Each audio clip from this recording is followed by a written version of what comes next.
do some test driving, particularly in adverse weather conditions? Well, I think you captured, part of it. One is our technical resources are here, and, capturing both in San Francisco here, they work seamlessly together.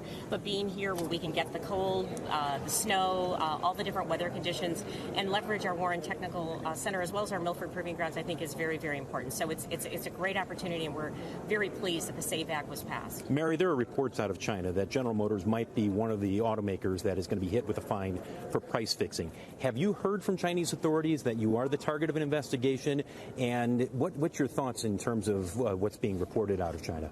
Well, I don't think anyone will benefit from further speculating on that, so I really don't have anything to comment. You're on President-elect Trump's strategic and policy forum. Have you talked with him, and what are your conversations with President-elect Trump been like since he's been elected? So I haven't had an opportunity to talk to him yet, but I'm very pleased that I'm going to have a seat at the table to talk about important issues that are facing our industry, because I think there's a lot of things that we can do very constructively to work together with government and business to advance the country, and that's high on my list of priorities. And as a CEO, how do you feel about his habit of sending out tweets about a particular company, targeting a company? I mean, as a CEO, you're known to be one who's very measured. You don't like the drama, and yet you have a president here who doesn't mind saying, you know what, I don't like this company, I'm going to say something. How do you feel about that?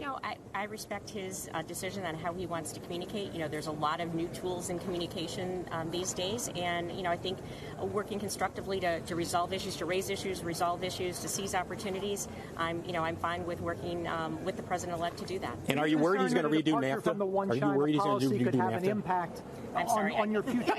Just NAFTA would be the last question. Somebody else have. Yeah. Okay, I'm sorry. Are you concerned that the departure from the one China policy that the president-elect has talked about could have an impact on your business in China? You have a huge business in China. Again, I'm not going to speculate. I think there's a lot that's still going to unfold. We have a very significant business in China. We have a very significant business here that creates a lot of jobs. On automated vehicles, you talked about wanting to be the first to mass market them. When do you think that can happen? We're not putting a date on it. I think you can see by our announcement today, we are working extremely aggressive. We are being gated by safety. We want to make sure we have safe and reliable autonomous vehicles on the road, and we're working aggressively to do that. And I think what we announced today is the next step forward. Will Super Cruise appear next year? Other autonomous vehicles? Yes. Our plans are still that Super Cruise will be on the roads next year. What's going to set GM apart from other autonomous vehicles like Tesla?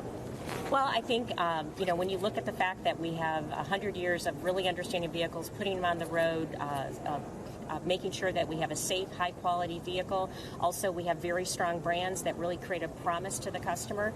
We're going to incorporate that and provide an exceptional owner experience using, what we have with the Bolt EV technology, 238-mile range, that we have connectivity, 20 years of history.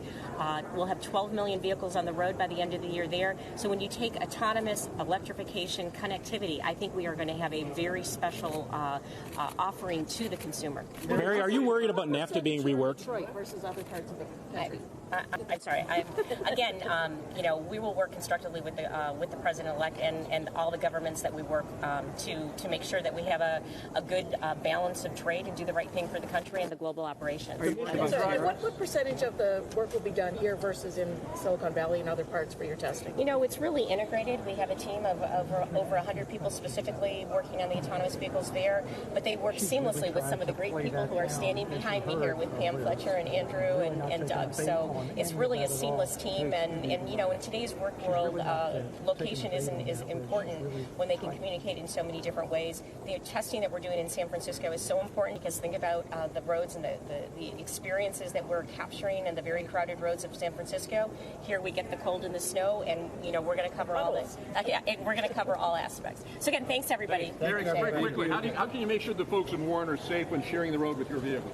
Guys, there you have it. Mary Barra talking a little bit and not getting a whole lot of perspective in terms of whether or not General Motors has heard from Chinese authorities. The reports that are coming out of China that there is a major American automaker or an American automaker that is the target of price-fixing investigation over there. We asked her about it 2 or 3 times. She did not take the bait in terms of discussing it further, but on a day when we don't hear from Mary Barra very often, we got a few comments about her thoughts, in particular about dealing with President-elect Donald Trump and his administration. Guys, back to you.